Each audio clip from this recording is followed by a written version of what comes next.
اسلامی سال کا آغاز یکم محرم الحرام سے اور اس کی انتہا اور اختتام ذی الحجہ کے مہینے پر۔ اللہ کی عجیب شان ہے کہ مسلمانوں کے سال کی ابتدا بھی شہادت سے اور مسلمانوں کے سال کے اختتام بھی حضرت عثمان کی شہادت سے۔ اسلامی سال کا عنوان بھی ہجرت سے موسوم ہے۔ وہ تو اسلام کے دامن میں غیر معمولی واقعات ہیں۔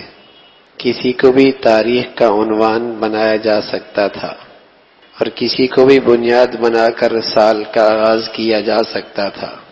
یہ قرآن کا نزول کوئی معمولی واقعہ ہے۔ 500 صدیوں کے بعد زمین و آسمان کا وحی کے ذریعے رشتہ تعلق قائم ہوا۔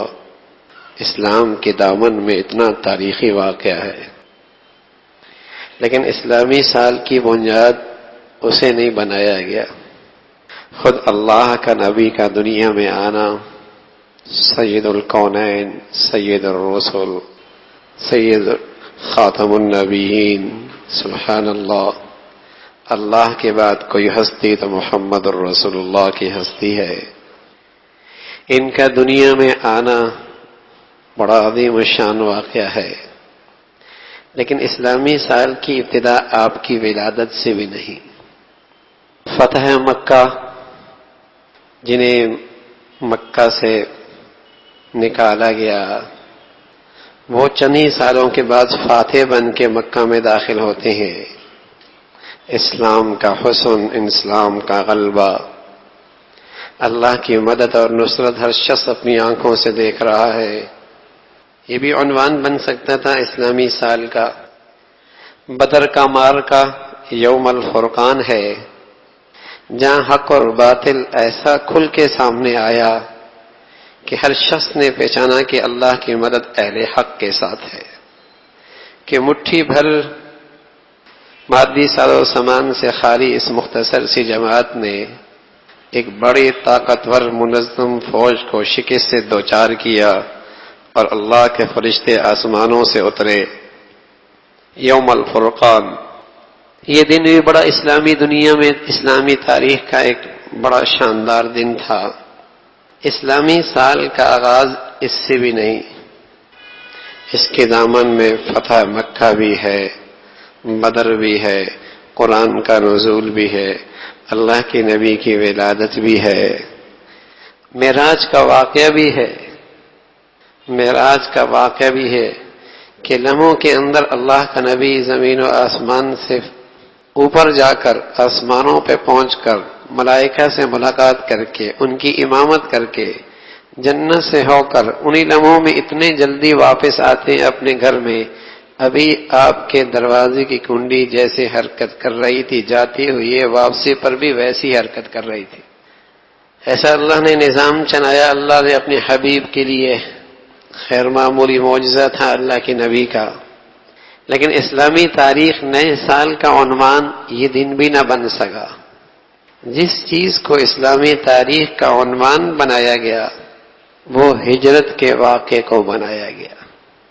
ہجرت کا واقعہ کہ ہر نئے سال کے آغاز میں مسلمان کو ہجرت سے ایک پیغام ملے اور ہجرت کا منظر اس کی آنکھوں کے سامنے ہو، اس کے آباء و اجداد کا کردار، وہ مشقت و مجاہدہ، وہ وطن سے بے وطن، گھر سے بے گھر، اپنے سارے آباء و اجداد کے سارے سلسلوں کو ترک کر دینا۔ ہجرت کا عنوان ہر نئے سال کے آغاز میں اس کی آنکھوں کے سامنے آئے اور ہجرت اسے ایک پیغام دے کے جائے۔ ہر نئے سال میں اسے ایک پیغام ملے، اسے تجدید عہد کا ایک عنوان نصیب ہو جائے کہ نئے سال کا آغاز ہجرت سے، اور خود ہجرت ایک غیر معمولی واقعہ ہے۔ اللہ کے نبی صلی اللہ علیہ وسلم نے اپنے ساتھیوں کو مدینہ منورہ میں روانہ فرما دیا کہ وہاں تمہارے لیے انصار بھی موجود ہیں، کچھ مددگار بھی موجود ہیں، معاون بھی موجود ہیں، تمہارے لیے گھر بھی موجود ہیں، تم وہاں چلے جاؤ۔ خود مکہ میں اپنے چند ساتھیوں کے ساتھ ٹھہر گئے۔ قصاب بن کلاب ایک کافر ہے، اس کا گھر مشرکین مکہ کے لیے ایک پارلیمنٹ کی حیثیت رکھتا ہے، دار الندوہ، جہاں ان کے اہم امور کے مشورے ہوا کرتے ہیں۔ انہوں نے ایک مشورہ بلایا، اجلاس بلایا کہ یہ شخص اکیلا رہ گیا، مدینہ چلا گیا تو اس کا ایک جتھا اور ایک قوت بن جائے گی، کیا یہ اچھا ہے کہ اس کا معاملہ یہیں نمٹا دیا جائے اور اسے ختم کر دیا جائے؟ یہ مشورہ طے ہوا اور اس بات پر اتفاق ہوا کہ ہر قبیلے کا ایک شخص باہمت اسے اس گروہ میں رکھا جائے جو بیک بار بھی اس پہ حملہ کرے، تاکہ بنی عبد مناف ان کے لیے ہر قبیلے سے جھگڑنا مشکل ہو جائے اور وہ خون سب قبیلوں میں تقسیم ہو جائے۔ تو یہ ایک اجتماعی جرم کا مشورہ ہو رہا ہے۔ مجلس برخاست ہو گئی۔ اللہ نے اپنے حبیب کو بتا دیا کہ آپ کے قتل کے فیصلے ہو چکے، لیکن وَمَكَرُوا وَمَكَرَ اللَّهُ، اللہ بھی تو اللہ ہے، سبحان اللہ۔ وَمَكَرُوا وَمَكَرَ اللَّهُ، دشمن جتنی چاہے تدبیریں کر لے، اللہ کی تدبیر سب پہ غالب ہے۔ اسلام کی پوری تاریخ انہی مشکلات سے گزرتی ہوئی نظر آتی ہے۔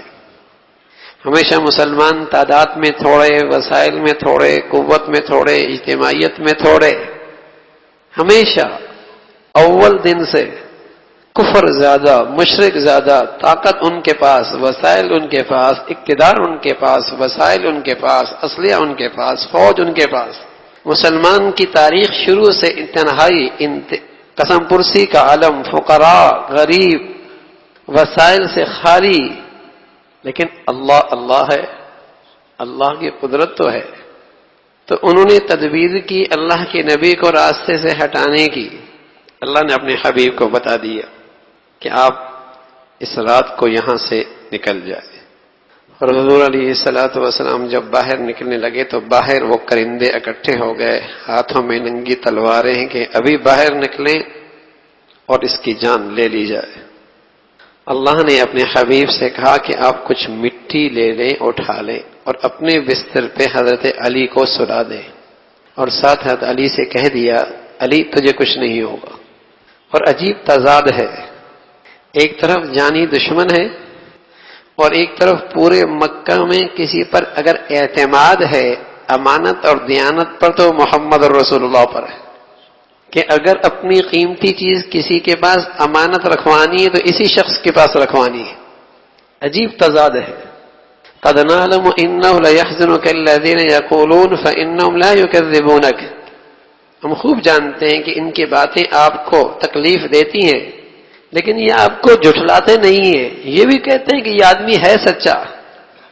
کردار اتنا خوبصورت، امانت اور دیانت اور سچائی اتنی بلندیوں پر ہے کہ دشمن بھی اپنی امانتیں آپ کے پاس رکھوا رہا ہے، سبحان اللہ۔ کردار کی طاقت بڑی طاقت ہوتی ہے، کردار کی طاقت بڑی دعوت ہوا کرتی ہے، کردار کی طاقت دلوں پہ چھا جایا کرتی ہے، یہ سب سے بڑا اقتدار ہے۔ تو آپ نے علی سے کہا کہ اس وقت تک مکہ سے تم نے نہیں نکلنا جب تک کہ یہ امانتیں ان کے حوالے نہ کر دو۔ اور ادھر دیکھو ماشاءاللہ، جانی دشمن ہے، خون کے پیاسے ہیں، اور آپ کو یہ فکر لائق ہے کہیں ان کی امانت میں کمی نہ آ جائے۔ خون کے پیاسے، جان کے دشمن، لیکن آپ کو یہ فکر لائق ہے کہیں امانت میں کمی نہ آ جائے۔ کہنے لگے علی نکلنا نہیں مکہ سے جب تک کہ ان کی امانتیں ان کے حوالے نہ کر دو، یہاں لیٹ جاؤ، چادر اوپر اوڑھ لو۔ اور آپ باہر نکلے، ہاتھ میں مٹی اٹھائی اور قرآن کی آیت پڑھتی فَأَغْشَيْنَاهُمْ فَهُمْ لَا يُبْصِرُونَ، آنکھیں ہیں لیکن دیکھ نہیں پائیں گے، ہم نے ان کی بینائی سلب کر لی۔ آنکھیں ہیں دیکھ نہیں رہے، آپ ان کے سروں پہ مٹی ڈال کے جا رہے ہیں۔ جب آپ دور نکل گئے تو ایک شخص آیا، کہنے لگا کیوں کھڑے ہو؟ کہا اس شخص کے انتظار میں۔ کہا وہ تو جا چکا۔ انہوں نے جب جھانک کے دیکھا ایک شخص لیٹا ہوا ہے، پھر بھی امید نہیں کہ شخص لیٹی ہوئی ہے۔ جب صبح ہوئی تو پتہ چلا کہ یہ تو علی رضی اللہ تعالیٰ عنہ، انہیں بڑی شرمندگی ہوئی کہ یہ کیا ہو گیا ہمارے ساتھ۔ اللہ کے نبی صلی اللہ علیہ وسلم حضرت صدیق کے پاس پہنچے، کہا صدیق اللہ کا حکم ہے، ہجرت کرنی ہے۔ سبحان اللہ۔ اما عائشہ فرمایا کرتی تھی رضی اللہ تعالی عنہ، پہلی مرتبہ میں نے دیکھا کوئی خوشی سے بھی روتا ہو، میرے ابا کی آنکھوں سے آنسو جاری ہوئی ہے خوشی کی وجہ سے کہ اللہ نے اپنی نبی کی اس عظیم ہجرت کے لیے میرا انتخاب فرمایا ہے۔ خوشی کے مارے آنکھوں سے آنسو جاری ہو گئے۔ وہ تو انتظار میں تھے، 2 اونٹنیاں تیار کر رکھی تھیں، عبداللہ بن اریقط کو رہبر بنایا، راستہ بتانے کے لیے اس کا انتخاب ہوا کہ ہماری رہنمائی کرو، اور ہجرت کے لیے روانہ ہو گئے۔ آپ نے اپنے بیٹے عبداللہ سے کہا کہ بیٹے تم حالات کی خبر رکھنا کیا ہو رہا ہے، اور شام کو غار ثور پہ بکری کا دودھ پہنچا دیا کرو۔ بیٹی چھوٹی سی اسما سے کہا تم کھانا پہنچا دیا کرو۔ یہ سارا گھرانہ ہی بڑا عجیب تھا۔